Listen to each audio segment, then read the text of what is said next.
Hey, what's happening? There was something I wanted to talk about, and I can't remember what it is. Oh, yes.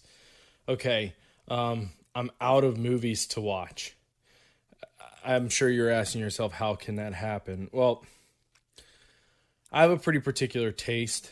I don't like a lot of the superhero movies. I'm probably gonna get hate for that, even though I'm a big comic book guy. I got all the comic books. I just not a big fan of the movies. But anyway, I watched Seven Samurai over the weekend, and that was a good way to spend 4 hours. Definitely a better way to spend 4 hours than to watch Justice League.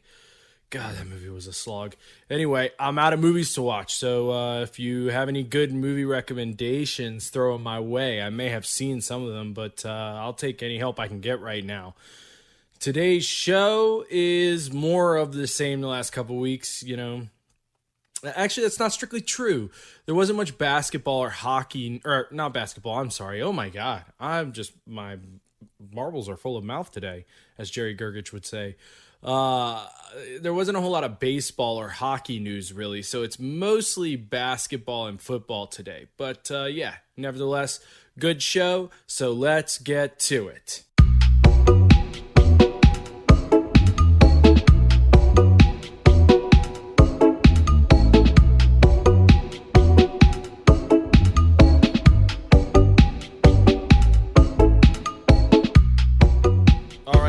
Episode of Stone Sports. I am Bert. With me as always, I have Dubs. Say what up, Dubs.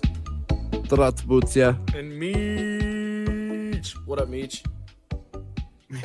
What up? It sounded like you were about to go. Yeah, dude, right? Announcing the starting lineups of basketball teams, bro. Yeah, some jock jams, bro. Remember jock jams? You got a Space Jam opening. Rip off my warm-ups, bro. Yeah, jock jams, dude. That was the jam. All right, you got an oof? I do. So remember our oof from last show was the boat stuck in the Suez Canal. Yeah, which has since become an internet sensation. Yeah, I was actually like following this story because of the fact that it's been literally everywhere, and I was like, wow, I was a little angry. Shit. I get double shit for reading up on Egypt today, and here I am all over the place. Yeah, bro, I talked about it on here. I go upstairs to watch fucking something else on YouTube, and they're talking about the goddamn fucking Suez Canal shit. And I was like, dude, I had to like go deep dive for that. Fuck off. But anyway, that thing's still stuck. Supposed to take about 3 weeks total. Probably got like 2.5 weeks left on that bad boy. Oh, I heard it got freed today. Did it? They freed it today. Yeah. Oh, I missed that. They freed it. It got stuck, and then it got freed again. Oh, look at that. They said it was originally. They said it was going to take like 3 fucking weeks. Yeah, they did. Yeah. Yeah. I mean, it's already been a week. I don't even want to know how much money has been lost. Yeah. It was estimated like $5 billion a day. Yeah. Yeah, that seems about right. It's great. A day, you said. That's crazy. So shades of that, we got a Florida man who had a 40-foot boat fall off the back of his truck that blocked a highway for 4 hours yesterday. Fucking Florida, dude. Fucking just need a hurricane to free that boat up and then just drive it off, you know? Florida was like, you guys gonna block up that canal? Hold my beer.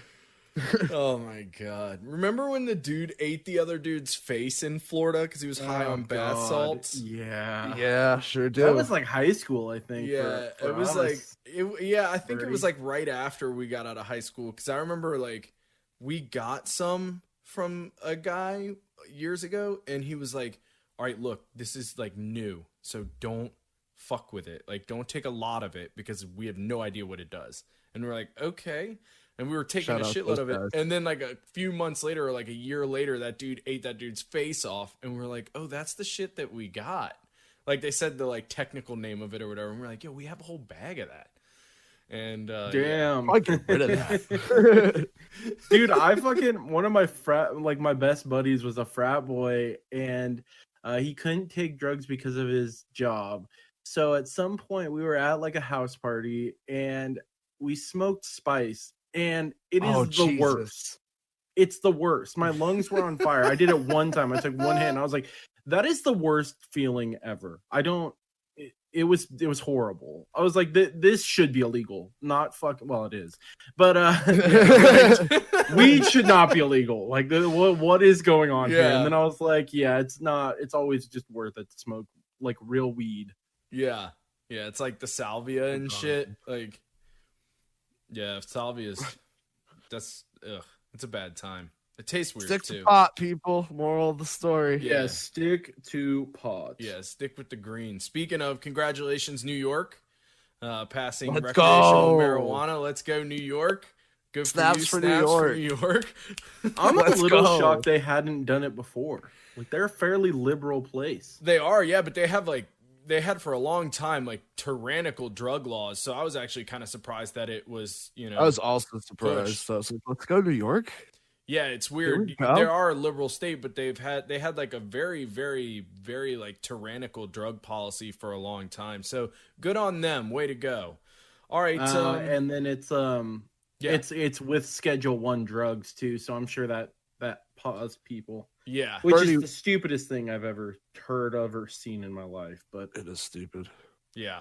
I mean, Portland's just Oregon in general is just like, hey, you got drugs on you? That's cool, man. Yeah, whatever. I mean, but it's freedom. Fuck, I was gonna ask you something, Bernie, and it's escaping my mind. This is perfect podcasting. Oh, I probably can't do that. Oh, how's your grow up going? It hasn't started yet. I'm gonna wait until he's scouting things out. Yeah, I'm gonna just wait. It's gonna be like a couple months, and it'll be legal here. So the word is that they're gonna push it up to July. So I'll just wait a couple months and we'll get it started. Anyway, we had 10 clones going, but fucking the cat ate two of the tops off of two of them, so two of them died. Dude, that little bastard. He just is relentless with them. After we harvested last year, we had him like drying and whatnot. He like got a taste for him, and he hates the smoke, but the plant itself. What a shocker! Your cat has a taste for marijuana. Cannot say. Yeah, he was also found frozen at the brewery, so alcoholic too. Basically, the cat version of Double. You have a gutter cat, bro. Jesus. Oh, he's got no ears and no tail. He's like 22 pounds. He's a piece of shit. Hey, be nice to him. He's got no ears and no tail. He doesn't need you calling him a piece of shit on top of it. He does have a loving home, so he's not doing that bad. All right, let's get to some baseball. What do you got for me, boys? Meech, the Lindor deal offered to. Yeah, I saw that. Yeah, Mets offered him a 10-year, $325 million deal. Yep. His people have yet to say anything on the matter. He does have a deadline of before the season to extend, so we'll see if that gets done before the season, which starts Thursday for a bunch of teams, not all teams, because we know how MLB does it. They stagger the shit out of opening day. But this would make him tied for the 5th highest contract in baseball, put him right there with Giancarlo Stanton. So we'll see if he accepts that deal or if he does want to see what free agency looks like. Yeah, someone for SNY said that the rumor was he had rejected the deal and that they were trying to come to like a, mutual agreement. Well, I was reading he had rejected their last offer. This is their final offer. Oh, okay. So this is like, okay. So this is the last offer they're going to offer him. And so, like I said, his people haven't said anything on this specific deal, but this was the Mets' final offer, which I'm pretty sure ownership floated through John Heyman. So right. I'm guessing that is legitimately their final offer. And his deadline is the season. So we'll see if his side signs the deal or they basically go to free agency. Yeah, we shall see. What else has been going on? Final offer. That's basically it. Other than like I stated, baseball opening day is almost upon us. Most teams start Thursday, but like I said, MLB really staggers the shit out of it. So yeah, right. Eduardo Rodriguez was slated to be our starter on opening day. He got moved back with a dead arm. Nathan Eovaldi coming in to start on opening day. He threw throwing fucking smoke in preseason, spring training. So it's a rough ace, though. That's a rough ace. Yeah, hopefully our hopefully 6th and 7th starters that don't make our rotation are better than him. Hey, watch it. I'm just saying, I'd take Dustin May or Julio Urias over him. Projected our 6 and 7 starters, basically. I'm not saying I wouldn't, to be honest.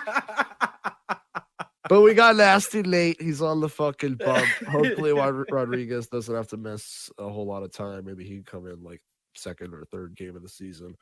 And hopefully Chris Sale gets back at the start. But yeah, excited for some fucking baseball. Okay, so you want to do some basketball? Yeah, we got had the NBA trade deadline pass. Basically right after we had last episode go up, the trade started. And I was like, wow, fuck, all right. Got to keep track of this shit for next episode. But the big one was Nikola Vuchevich going to the Bulls. Really wanted him on the Celtics. Meech rubbed that one in my face on Twitter. That one hurt a little bit. Vuchevich and Aminu will go to the Bulls for Wendell Carter, Otto Porter, and 2 unprotected first-round picks. It's funny. I saw that trade, and my first reaction was, Al-Farouq Aminu? He's still in the league? That was literally my first reaction because I remember I would always get him as like, a bench player in NBA 2K. Like, I want to say 13, but that could be wrong.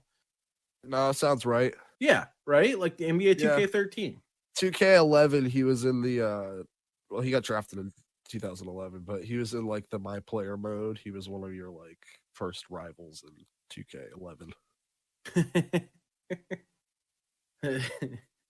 Him and Ekpe Udo. That's a fucking name. Eric Bledsoe, too. Yeah, Bulls add some help to try and get Zach LaVine a decent teammate. So we'll see how that works out for the Bulls. Still got Markkanen, too. Yeah, that's right. I always forget about him. But he has not been doing as well as he was the last couple of years, though. Yeah, he's forgettable. I won't fault you. Nuggets trade Gary Harris, RJ Hampton, and a first-round pick to the Magic. Orlando was busy for Aaron Gordon and Gary Clark. So Aaron Gordon heading to Denver to help out Vuchevich, Jamal Murray, and a strong Denver Nuggets team gets stronger. And the Magic look like they've blown it up. Yeah, they look like they're taking a loss this season, which I feel like they had like a run in the bubble. I thought they were up and coming, and then they just have kind of fallen flat. Yeah, they never had that star, though. Like, Fultz was the number 1 overall pick, but quickly knew he wasn't going to be that. He's looked decent there, but he's not on that team right now. Right. Because he blew his ACL? Yeah, I believe so. Like the first week of the season or something, he had a major injury, which is kind of sad because I felt like he had finally figured it out. As everyone was labeling him a bust. He gets out of Philly, looks like he figures it out over there, and then just killed it the first season. He was out with a major injury, so kind of a setback there, but yeah, they still have performed under. I agree. Fultz was getting really good. We could have seen, what he could have done at full strength this season with, a regular season, not in the bubble. But like you said, he got hurt. I just don't think he was going to be the number 1 guy there. I think if they wanted to compete, I think they needed a second guy. And if you had another star in there with Vuchevich and Fultz, it could have worked out. And Gordon is a side piece too. But they got to blow that up. And you got to feel for the Magic. They just get stars, get close, lose them, rebuild, blow it up. Like, it's just a vicious cycle with them. Yeah, and they're not even like the Marlins where they win championships and then have to blow it up. Right. They just get rid of everybody without getting anything in return for it, essentially. Shout out Dwight. Shout out Shaq. Yeah. Hedo Turkoglu. Oh, Hedo Turkoglu. That's a name. Dude, the Magic were my 2K team for a while. Jameer Nelson. They had, Jameer Nelson, Jameer Nelson had a nasty floater. And Rashard Lewis, all of whom could hit threes. Totally my team for a while in NBA 2K. Absolutely. And fresh jerseys. I love the blue and the black. Yeah, we mentioned it a couple pods ago. I've always liked their jerseys, even though they're not like crazy. Like they're pretty simple usually, but the colors just go the black, blue, and like white, right? Black, blue, and the background color is white. Right. All go together really well on pretty much every jersey they own. They always look good. All right, but that was your magic minute. Show some magic. You know what? They're getting love on the pod. Okay, that's what they're getting. They won't put fans in seats. They won't put W's in the win column. But they're getting some love on Stone Sports. They're getting that Stone Sports love. Yeah, it's unconditional. Unconditional. Okay, we might have to set some conditions. It might have to be conditional love. All right, let's talk about some hockey. Shane Doan and the Orlando Magic. This fucking guy. I also wasn't done yet, sir. I didn't get to my Celtics. Oh my god. Okay. Evan Fournier to the Celtics. Still on the Magic, actually. For 2 second-round picks. Solid trade. People were pissed about it. We obviously didn't get Vuchevich. I wanted him. But I'll take Evan Fournier. He's a sneaky 20-point per game scorer. Really good free throw shooter. Efficient from 3-point arc. I'll take it. We didn't have to give up anybody. I'm wondering when Jimmer Fredette comes back from China, because he is what everyone is looking for. He's basically Redick. I had that thought the other day, Beach. I was like, can Jimmer give it another go? Like who would want him just knocking down threes? He's in China. Yeah, but Shanghai Sharks. Yeah, I know that because the DP show loves him, so I love him as well. So I keep tabs on him as well as the show does. But yeah, no, he just fits perfectly in the NBA today. How is he not on an NBA roster? Yeah, I don't know. It's outrageous to me. Last bit of Magic news here. Terrence Ross, did you see his meme he put up on Twitter? It was pretty good. I doth not. After all the trades, he posted the GIF from what's the movie? Captain Phillips. I'm the captain now. Oh yeah. He's like the only starter that was in the rotation that's left. And that's OKC projected 34 draft picks in the next 7 seasons. So basically 2 picks in each round for the next 7 years. Oh, and there's more coming to that, because Sam Presti said that they would be trading Horford next offseason. So they'll get picks back for him too. They just have to start building young talent on that team, and hopefully they can do what they did with Harden, Durant, and Westbrook.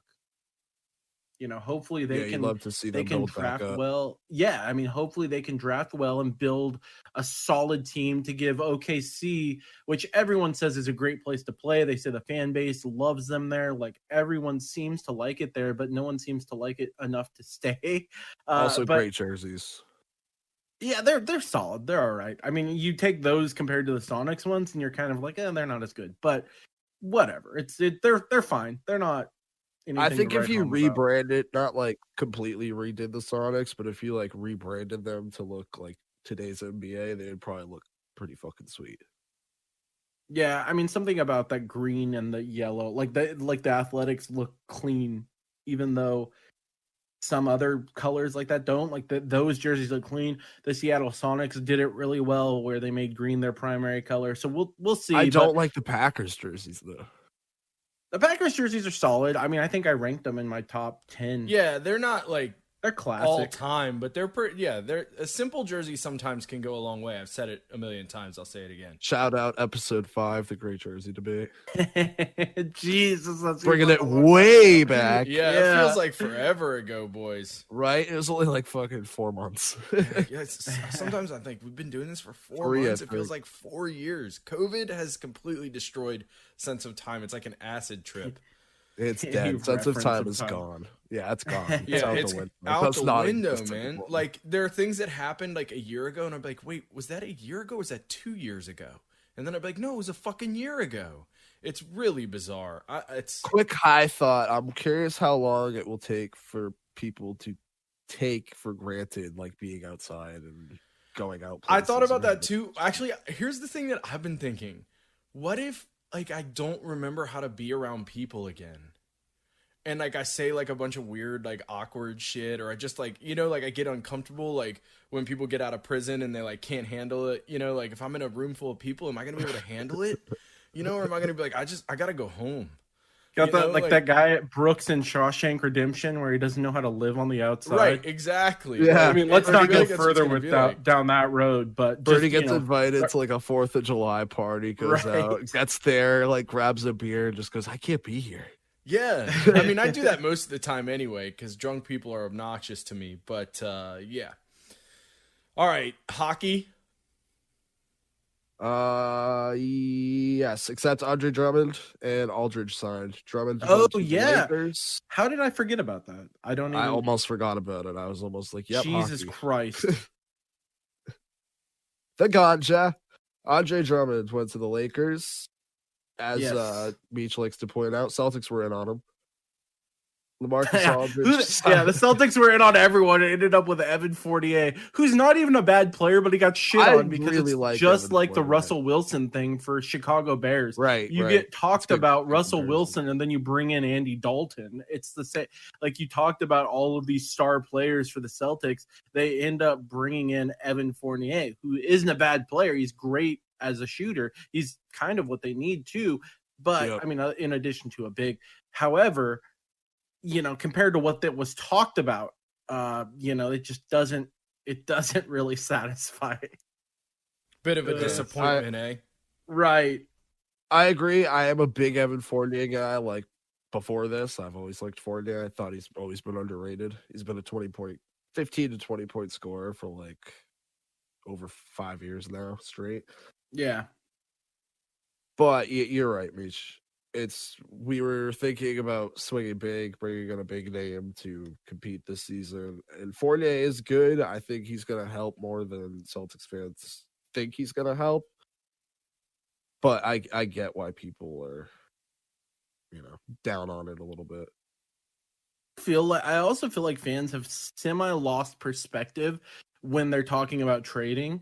In their franchise modes, it's like on fucking 2K and Madden and all that shit. You just pull. Well, it's also like trades. I feel like Bleacher Report always does the trades that work or whatever, and I feel like we've just kind of gotten used to like, hey, that might work, and then you're like, no, that team would never make that deal ever in 1,000 years. Like, it's why I said that the Jets were one of the best trade partners for both the Texans and the Seahawks, because they have something to give back in addition to the picks. So there's talent that they could give back. I feel like what has happened now with all sports, everyone's so hopeful for their team to pull off a big deal that you don't realize what it's going to take to get that big deal. And I don't feel like the Celtics, and we kind of got derailed there, but bringing it back to where we were left off, the Celtics had unrealistic expectations given what they could offer.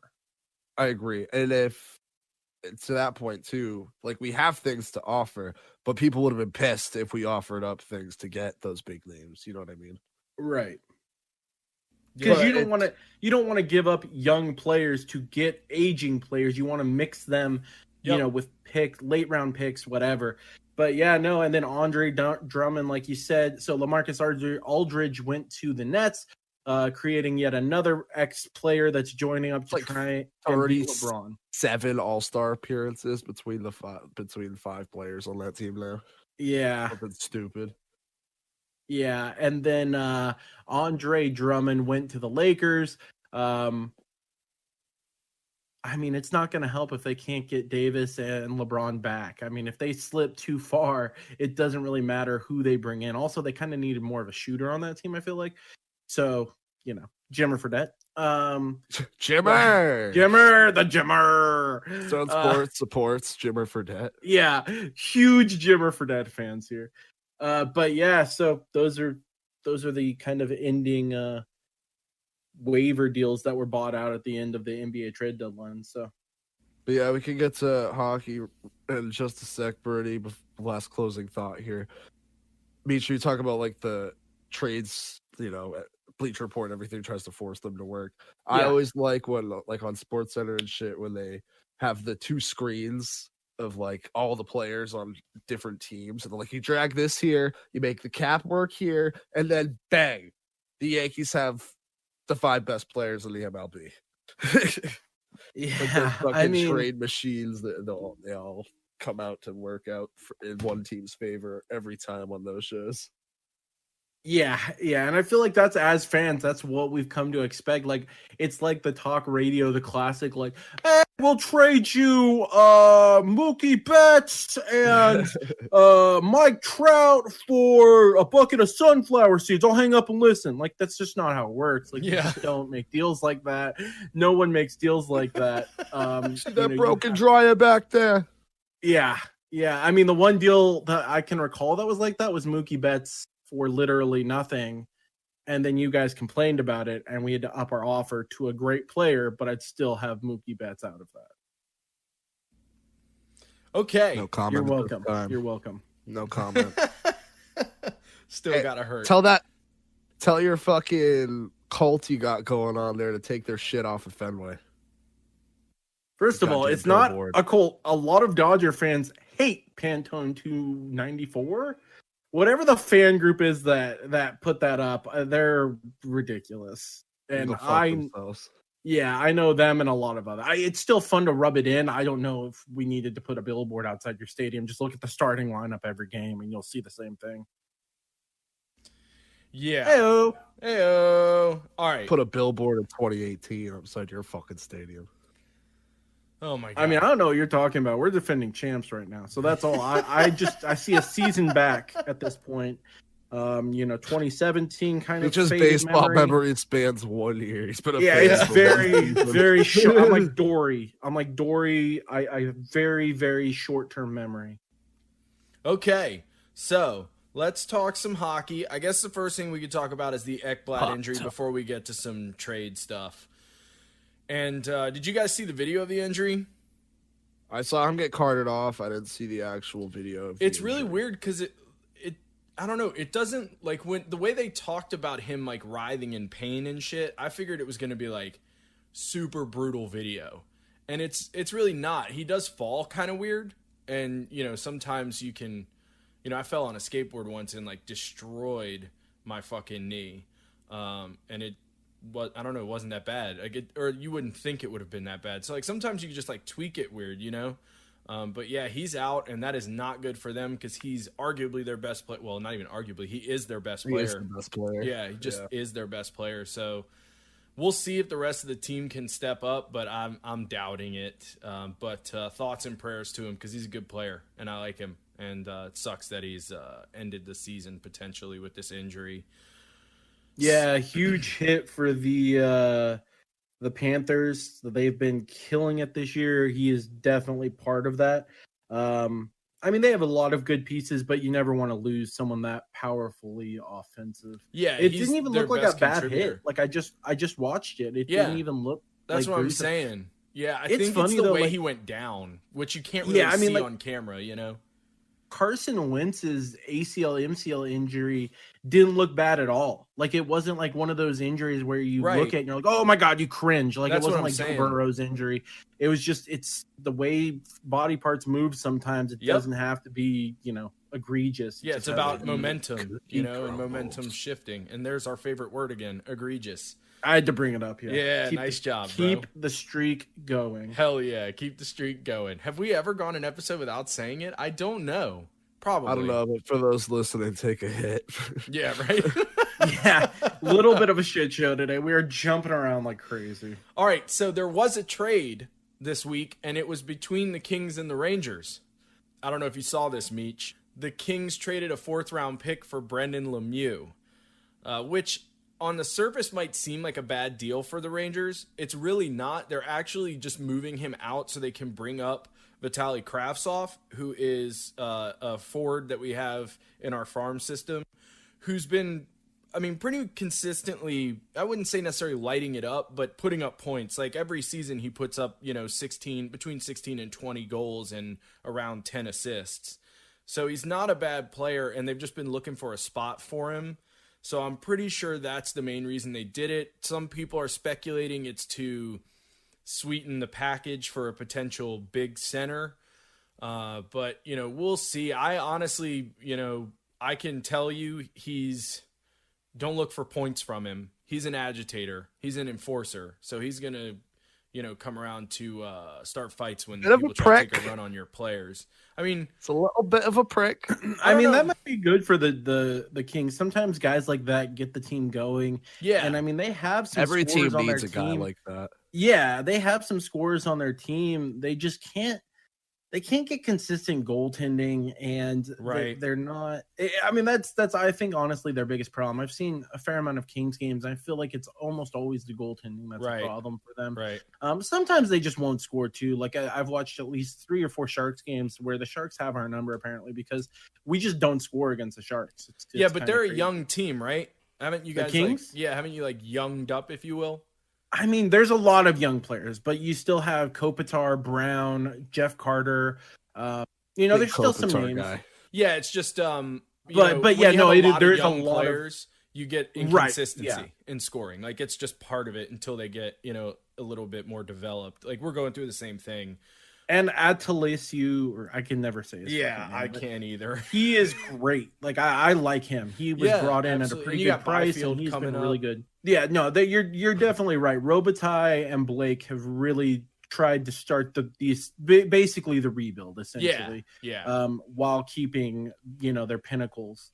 Although those guys are all signed, I feel like for not a while now, but have 1 or 2 years at a pretty high number. Yeah. So I'm not even sure you could get rid of any of them. I mean, Kopitar probably, but you don't really want to deal Kopitar. No, you don't. No, you got to, like I said, you always got to keep one older cat around to kind of mentor the young players. But the thing about it, W said you always need a guy like that on your team. I'm not so sure you do.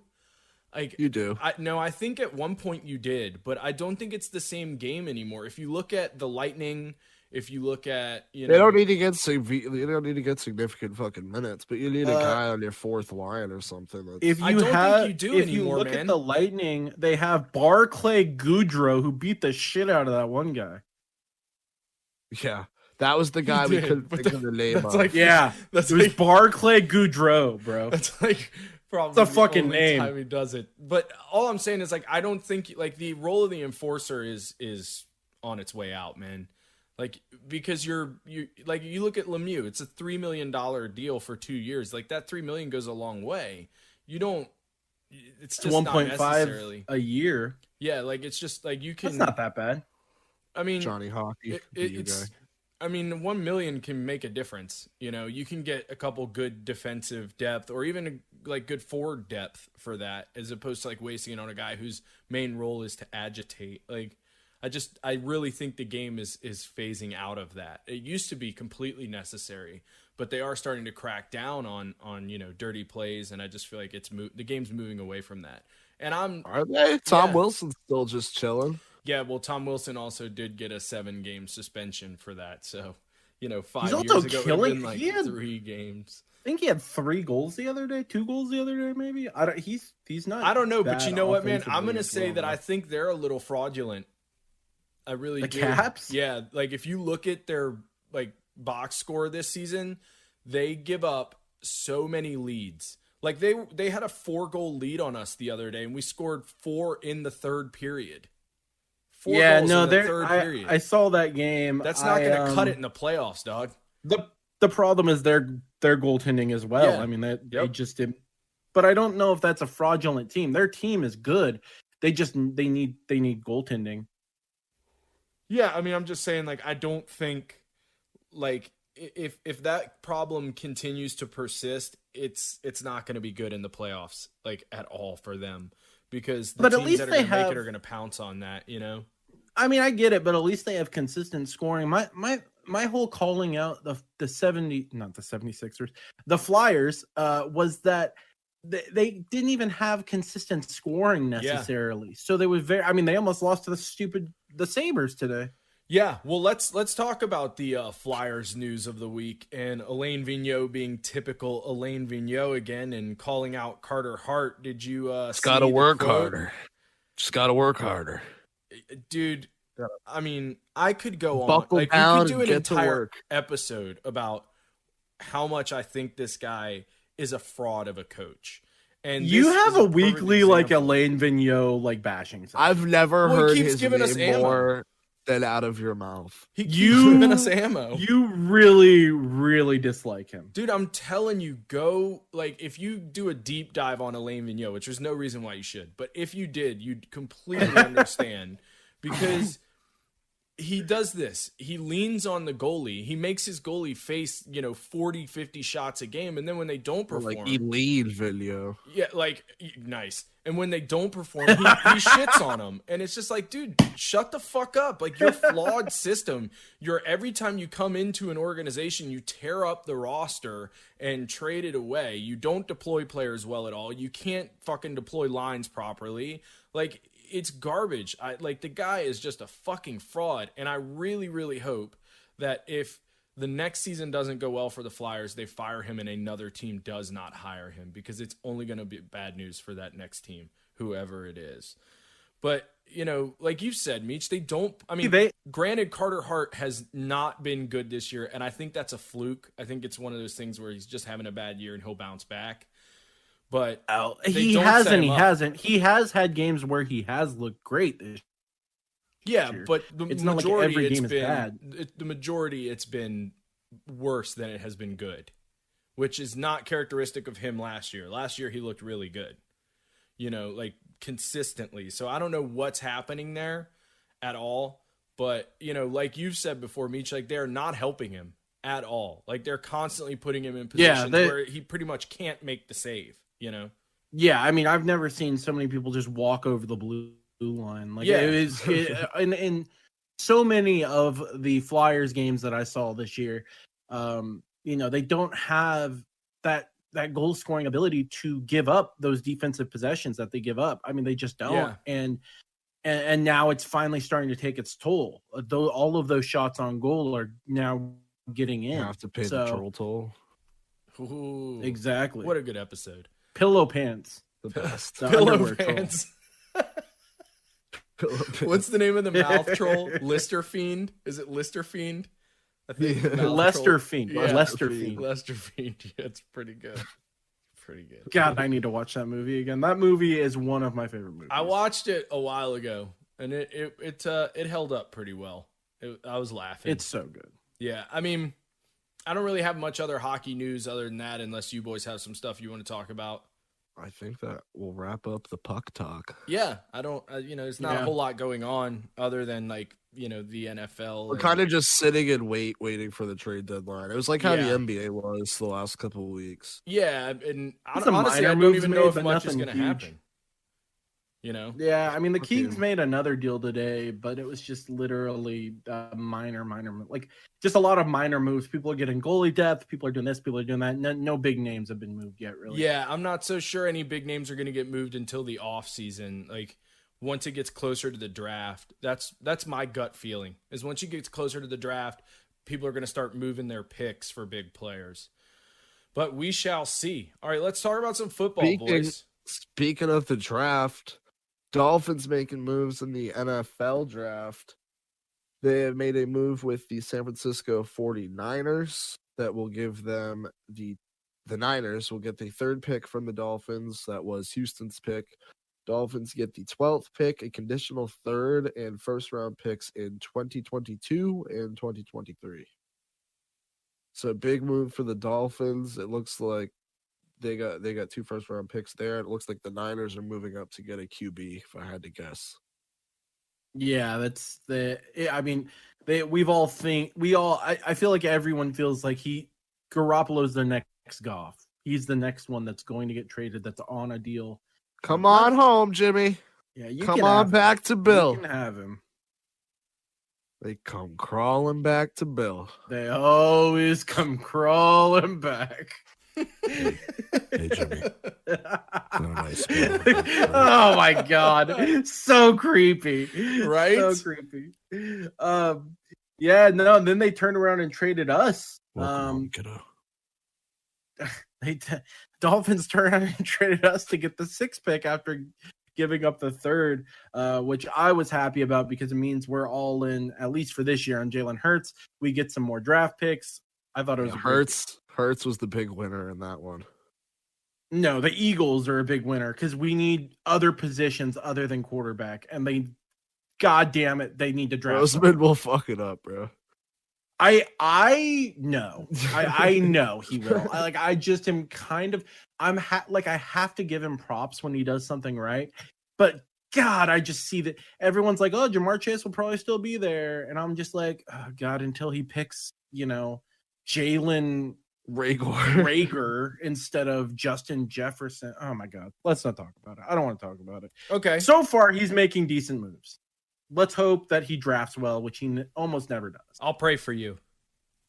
The last time we had a 12th round or the 12th overall pick, though, we drafted Fletcher Cox. He's been great. So there's that.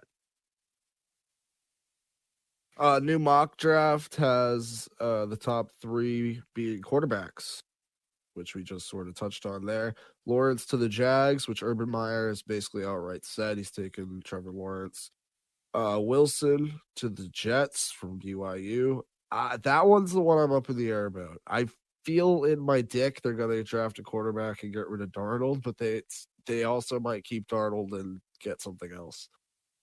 They might even trade down. I don't know. The Jets are a wild card. Yeah, I think the Jets are the wild card. Yeah, I think the Jets are going to draft a quarterback and move on from Darnold. I think they're going. I think too. That's going to wait until the day of the draft, though. Yeah, I think that's or like right up before it. Oh like yeah, it'll be a before. last minute decision for sure. Right. Yeah, I think you're right. But the third, we just talked about the Niners traded up. I think they're going to get a QB. The question is it going to be Justin Fields or Mac Jones? I don't know. Yeah, I have no idea. And it's like people, they could have someone on their board, and if something goes a different way, people go crazy in the draft. So yeah. Like they could just get slid on and take a quarterback, even if it's not the one they want. And you do this research all year, and then draft night comes, and you could toss it all out the window in an instant. Yeah, that's essentially what happens. Yeah, we'll see what they do. Although Joe Douglas, their GM, is known for liking the ability to build during a draft, so there is that. Also, there's about, I think, what they say, like 7 to 8 teams that have called on Darnold. So there is some interest for him. Heavily linked to Darnold. Yeah, and that's not shocking. Although it's kind of weird. He's at that stage in his career where you're going to have to commit to him. So hopefully you've seen enough from him already, because you're going to have to extend him on that 5th-year option or lose him the year after next. Right. With the way the first round picks contracts are structured. So we'll see. Whoever gets him has to really like Darnold and think that they have a quarterback. So we'll see the Broncos are probably going to make a move at some point to get some other quarterback in there. I don't think they love Drew Lock, but we'll see. Also a new GM, so that GM's not tied to Lock really. Yeah, Elway took a step back. Well, he got promoted. Took a step back and got promoted out of it. Yeah, right. May we all be John Elway. May we all help to take a step back and add a promotion as John Elway did. You're getting paid for doing less, and the blood's not on your hands. You're harder to fire. Blood's on Marshall Lattimore's hands, arrested in Cleveland. Jesus. Theft, not actual blood on his hands. Sorry. I should clarify that when I say arrested. Good Lord. But allegedly, Lattimore had a loaded and stolen gun on him. He was arrested and booked for a 4th-degree felony. Assuming we'll hear more on that coming up, coming weeks. A couple minor moves here. Sammy Watkins will join the Ravens on a 1-year deal. Switching over from one AFC competitor to another. He jumped ship from the Chiefs to the Ravens. We'll see if Watkins has anything left in the tank. Probably his last payday, really. Yeah, exactly. I mean, he's taken discounts to re-sign with the Chiefs the last few years. I think a lot of people thought he was about to retire last year. So we'll see what he can do. Like you said, he's been deteriorating. Ravens need wide receivers. Not all receivers last either. Like Larry Fitzgerald is a rare receiver. Well, even him, the last 2 years, he hasn't looked great either. But you know what I mean. Some of them burn out at 30. It's not like, like Watkins is, 31, 30? He's not that old. But for a receiver, it's, it's a shorter lifespan, like a running back. It's longer than that, but. Yeah. Something else I was going to say about that, too. Oh, and yeah, Watkins is also somebody that's voiced, like you see, voiced retirement last year. He thought about sitting out during the COVID season. So, I don't know. Could be his last run, like you said. Fournette stays in Tampa Bay on a 1-year deal. Playoff Lenny, Super Bowl Lenny, gets to stay in Tampa and try to win another ring with TB12 and company. Yeah, like we talked about last week, it's kind of amazing. They've managed to bring everyone back. Part of that is Tom Brady giving them a discount. And then I think part of it is people just willing to sign 1-year deals, given that there will probably be a lot more money going around next offseason. They are not afraid to get a 1-year deal, hopefully win another championship, and then peace out next year maybe. So we'll see. It seems like a lot of those solid stars have signed 1-year deals in the NFL. And that's really, I think, helped Tampa Bay in bringing back basically everyone. I think all 11 starters are back, which is kind of crazy for a Super Bowl team. Yeah, they're going to be competitive again, no doubt about it. Did you see the 285-pound kicker? No. I did. Manny Iguera, 285-pound Googling kicker for now. Arizona Christian. He kicked a game winner for a football game in the spring, college football in the spring. Weird to me. I don't know what's going on there. Well, this is what everyone talked about before they realized how much money they would lose if they didn't do it in the spring. Therefore, you had all the major leagues going. I think it's actually a good thing for some of these smaller programs. I feel like they get more shine. Yeah, they get more exposure. We wouldn't be talking about the guy who looks like Jared Lorenzen, if he was playing during the regular year. But that's what it made me think of, Jared Lorenzen. R.I.P. to have to. R.I.P. Resting in peace. Sorry, Jared I don't mean to mock it. Jared Lorenzen was an anomaly. Absolute hero. Yeah. But yeah, it was awesome seeing the fucking just a big old kicker. Yeah, he's a hoss, isn't he? Kicking a bomb for the win. Do you remember was it the punter, the kicker for Penn State? That was like gigantic. He wore either 99 or 69. Can't remember which. But he was like blowing people up on kickoffs and shit. Like I remember Janikowski though was huge. He was Seabass. Yeah, Seabass was massive. This guy wasn't that tall. Joey like Julius. 5'10", 5'11". Yes, Joey Julius. Yeah, there you go. He like checked himself into rehab and shit. Hopefully he's doing better now. Yeah, thoughts and prayers. But yeah, his fucking his run at Penn State. Jesus. T's and P's. T's and P's. T's and P's. Oh, good lord. So sports tosses out T's and P's like they're fucking. Hell yeah, T's and P's, bro. Yeah, we do. Two up, two good down. God. All right. Want to talk about some basketball? Some NC double basketball? Some madness? Yeah, we can do that. Get some Sweet 16 going, run through our picks real quick, and then we can talk about game that already happened, a game that's going on, and then the last two for the Elite Eight. But Sweet 16, Gonzaga, big win over Creighton. Gonzaga's looked dominant so far. I think they're most people's favorite that's still left. I know we've talked about it before. They're Beach's favorite, but they're dominant. They look great. They look great, and actually University of Houston looks really good too. But yeah, the Zags look like the real deal, and I think they're going to win it. We'll see what happens, though. It seems like all of the teams left are quality teams now, so it should be some great games. Absolutely.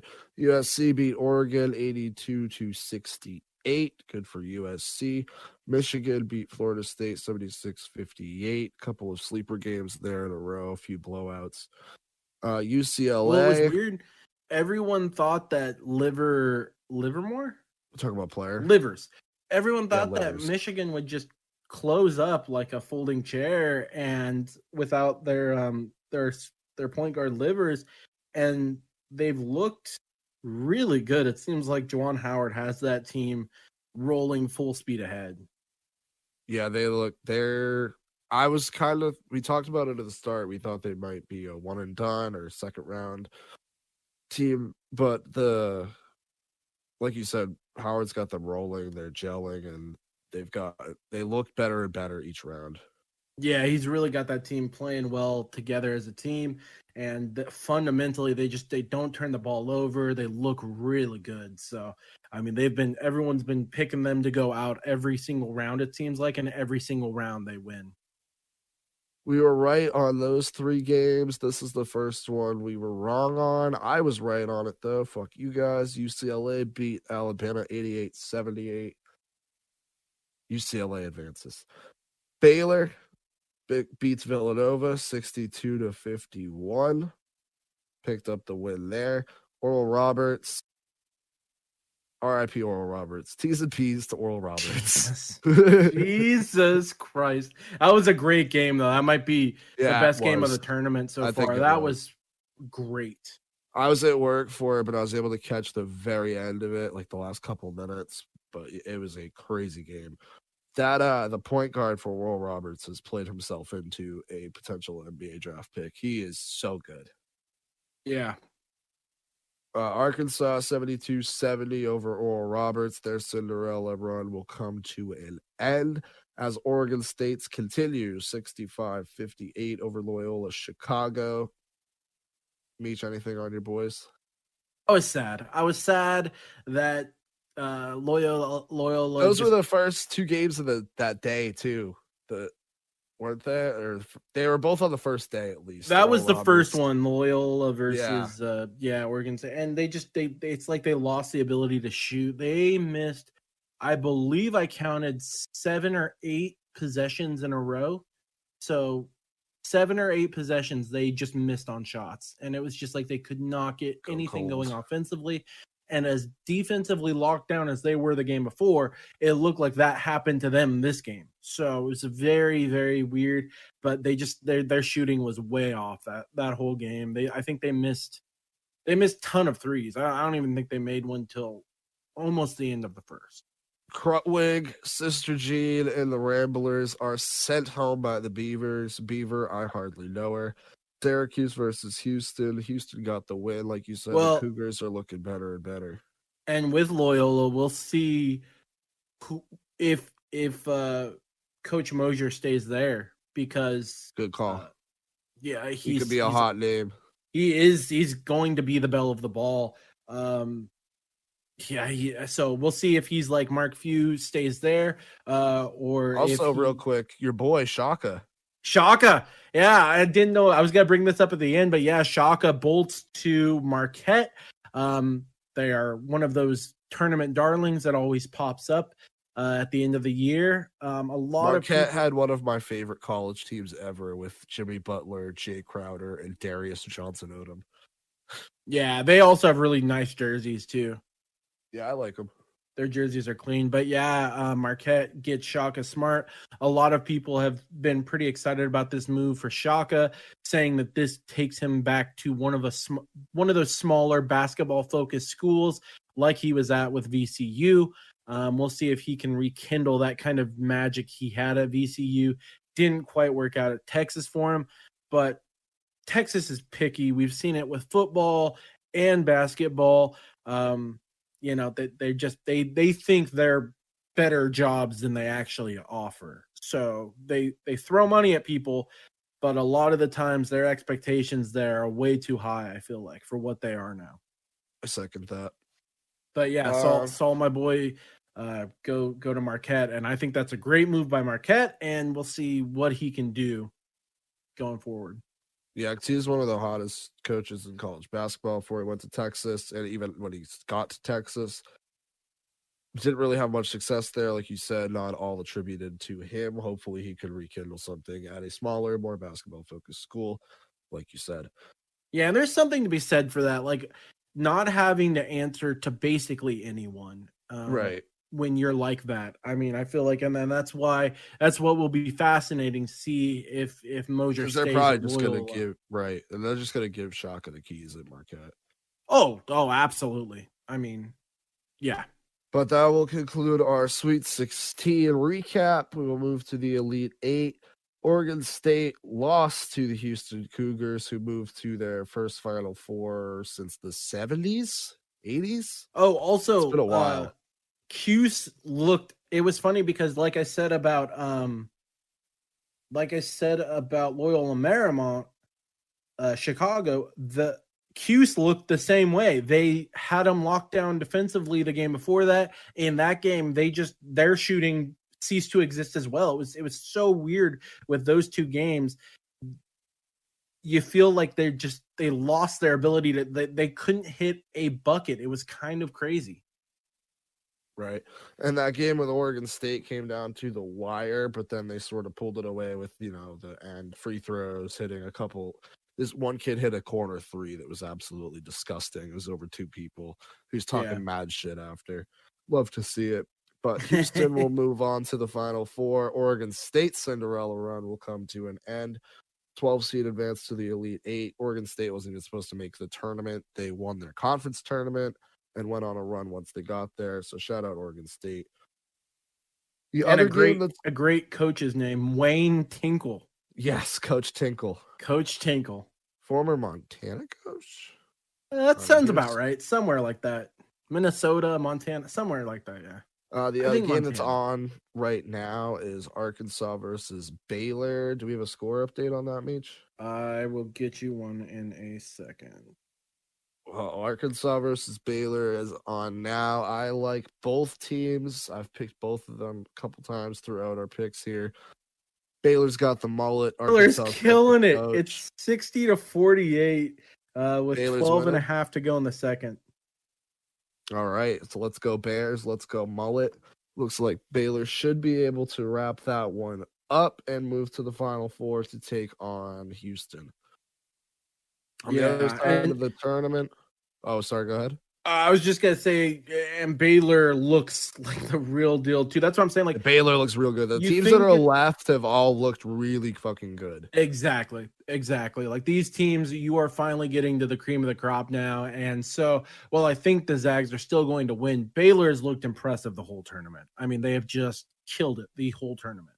And they always look like they're so in sync. That team chemistry is really high. They look very well coached. They're good on defense. They can score.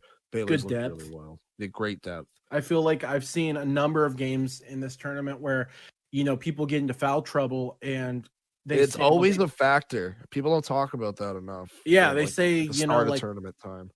They're in foul trouble. They don't have great depth. I feel like Baylor absolutely has great depth. So that gives them an edge, really. Absolutely. Since the mullet comes off the bench, he doesn't even start. I know. The mullet's their bench player. He's the only one I know on their team off the top of my head.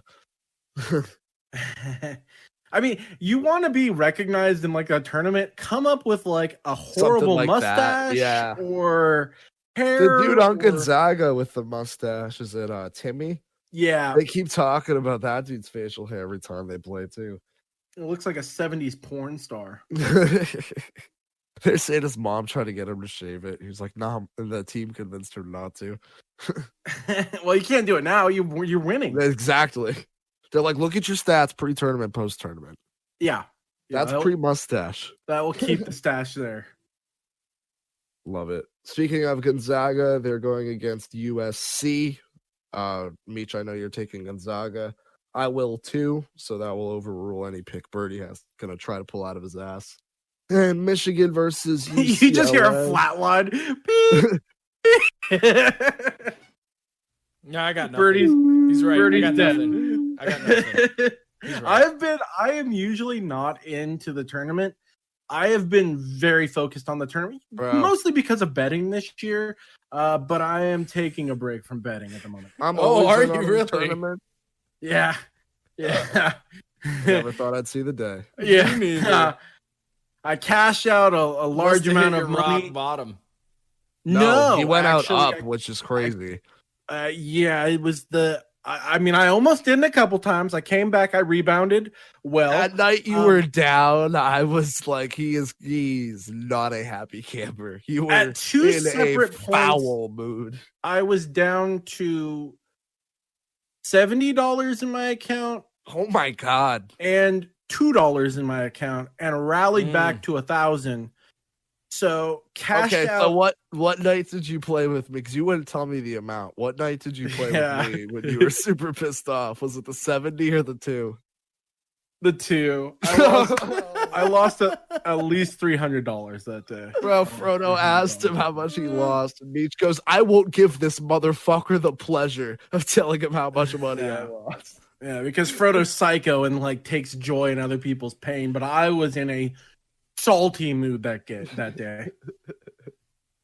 Was not happy. Yeah, and even now, I bet the over in that Baylor game this weekend, and it wasn't even close. I mean, it wasn't within 50 points. So it was kind of crazy. So yeah, we cashed out. We didn't lose it all, so that's good. We cashed out a large amount. I lost a couple other bets after that, and I'm gonna take a chill pill. But the tournament has been exhilarating this year. I love the tournament.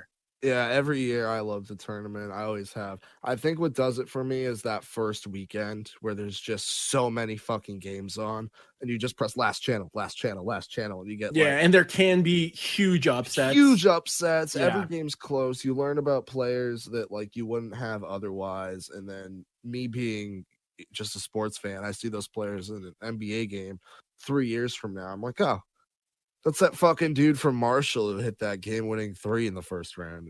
Like, or even it just makes it more. You get more attached. Even on draft night, you're more cognizant of who's getting drafted. I mean, I knew Obi Toppin from the tournament the year before. Ain't no stopping Obi Toppin. Exactly. Like, you just don't know players if you don't watch the tournament. The tournament Jacob highlights. Toppin was on a fucking depressing ass Kentucky Wildcats team that we don't need to talk about ever again. By the way, just high thought here. University of Houston and University of Kentucky's logos so similar. Very similar. Very similar. And then the Cougars and the Wildcats. I mean, yeah, there's a lot of those teams out there, but yeah, I looked at it, I was like, that does not look like a Houston logo. Like, I don't like that logo. You could do something way better. So much better. Like how just spitballing, like have a basketball it's a fucking cougar, like rip a hole in the ball that's in the shape of an H. Every time I hear cougar, I just think of Red Dead. And then you're just dead. Like, you're just dead. Like, you have no chance to do it. In Red Dead 2, I will say the Cougars, you have a little bit more time to react. In Red Dead 1, it was literally like you heard, ow, and then you were dead. Yeah, you were just like, oh my God. Murked immediately. Yeah. I screamed at least 3 or 4 times. Oh, bro, you should see me right now. You should see me right now with this VR headset. I've got a few games, and I got this one zombie game. And the first time we played it, it's like a horde mode, And I turned around, and there was one, like, in my face, just like hitting me, and I fucking like straight like screamed. And one of my roommates came out and was like, "Yo, are you okay?" And I was like, "Yeah, I'm just playing VR." And he was like, "Oh, okay." It's real, dude. It's shockingly real. Like, the porn is scary, dude. Jesus Christ, it's scary, dude. Like, it's not okay. Like, real quick though, quick. You know what EA should do to make people not hate them as much anymore? Bring back. If it's in the game, it's in the game. I agree. If it's in the game, it's in the game. Yeah, I agree with you. They need to bring that back. So much better than it's in the game. Yep. Like, okay. Thank you. Yep, I agree. I would hope so. I'm paying $60 a year for it. Right? Yep. Anyway, sorry. Got kicked off there. Yeah, we did get sidetracked. Michigan versus UCLA. You guys doubted UCLA. I wanted them. They beat Bama. They did it. They're here. They're going to play Michigan. They're going to lose. They're finally going to lose. Yeah. Michigan has looked like you and I talked about. They have just looked great during the tournament. And everyone's expecting them to go out what seems like every round. And they keep just fighting. They're playing great fundamental basketball. And like I said, Juwan Howard has looked like a slam dunk hire for Michigan after losing Beeline to the Cavs. You didn't know how it would turn out. They bring in an ex-star. Remind me where that sounds similar from. Oh, yeah, Michigan football. That's right. They bring in an ex. Looks like it's working a whole lot fucking better on the hardwoods. Let me tell you what, Gene. Yeah. Juwan Howard looks like a slam dunk hire for that team. I couldn't be happier for him. Let's go Wolverines. So we've got Gonzaga versus Michigan in the Elite Eight. In the Final Four, excuse me. Gonzaga versus Michigan in the Final Four are our picks. And it looks like we've got Houston versus Baylor on the other side. We will talk about those games when we come to it. We can talk about that on Wednesday show. And both those games should be just great. Yeah, it's going to be phenomenal. I can't wait. I'm going to be glued to my TV. But real quick, before we get out of here. Yeah.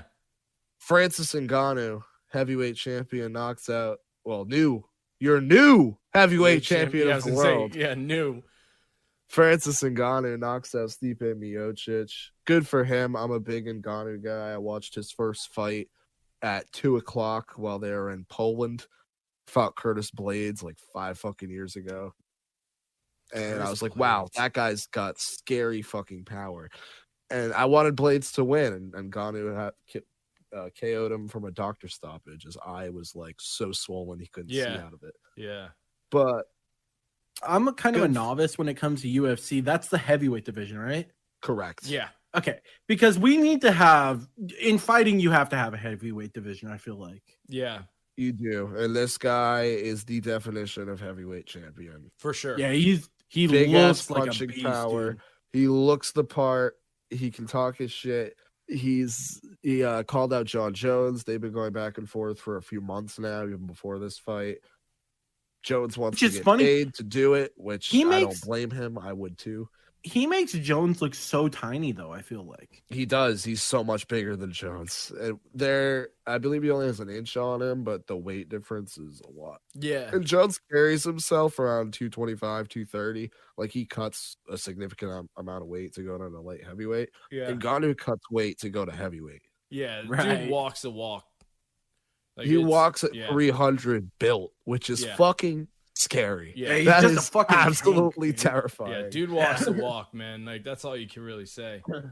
He's got some of the scariest knockouts in UFC history. That one over Overeem where he cocks his head back and his eyes are just looking up at the lights in Detroit. That shit was dude is the real fucking deal for sure. Plus, I feel like it's just so much better when the UFC has heavyweights. Yeah, because knockouts are what people want. All fighting is better when it's heavyweights. Even if it's TKOs. I mean, even fucking like Brock Lesnar is Brock Lesnar. He is what he is. He's not the greatest, but if you put him in the octagon, he's gonna draw fucking eyes and ears every single time. Yeah, and if you have a heavyweight champion that has a name and that aura to him, the reputation to him, it's gonna draw in those casual viewers, and that's what the UFC's goal is. It's what every fucking sports goal should be. Yeah, draw in the casual viewer for sure. I agree. Well, anything else you want to talk about? I think that should wrap it up. All right, boys, let's get the hell out of here. Thanks for listening to this episode. Follow us on all the socials. As always, it's Instagram, Twitter, Twitch, and YouTube, Stone Sports Podcast. Say goodbye, boys. Look out for Stone Sports Noir. Oh, yeah. Still in the works. Later.